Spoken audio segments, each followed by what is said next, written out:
All right, since we're all talking about trends for the new year and more ambitiously, it seems, for the new decade, I thought I'd chime in and point out maybe what's patently obvious to everyone. Our lives are being surrounded by devices and sensors that are creating a virtual real-time and full-time digital imprint of our thoughts and behaviors. A classic forensic artifact is web browsing activity.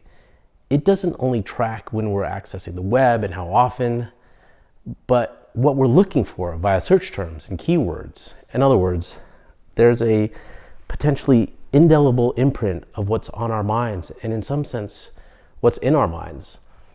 So take that web browsing example and analogize that to all the IoT and surveillance devices that are ostensibly designed to make our lives more convenient, more fun, and more secure. I mean, these are the reasons why we give away our personal data willingly to software companies. We've entered into a literal contract with Amazon, Apple, Google, Netflix, and Uber to analyze our personal data. The T's and C's of that contract determine the level of privacy we can expect with that information as it relates to how those respective companies use it and whether they can share/sell that data to third parties. Now, cybersecurity is different in meaningful ways from data privacy altogether. It relates to how well those companies safeguard our personal data once they have it against parties who aren't a legal participant to that original contract.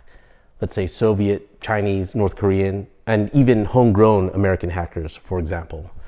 The mere existence of your digital imprint makes this all possible. And that digital imprint may only resemble who you are today in laughably basic ways. Just think about the ads that are being served up during your web activity and how straightforward that algorithm seems. But there's moments where the algorithm is scary predictive. It's almost like it's listening to you or reading your mind. Those scary moments will increase over time this decade as your digital imprint takes shape and starts to look, think, and act exactly like the real world you. And at the end of the day, fortunately for me, it all has forensic value in a legal and law enforcement context. Take a moment and follow me on LinkedIn if you aren't already. I'm planning on releasing many more bite-sized videos just like this one that last no longer than a couple of minutes, each to educate you on the practical impact of digital forensics. Thanks. Have a great year.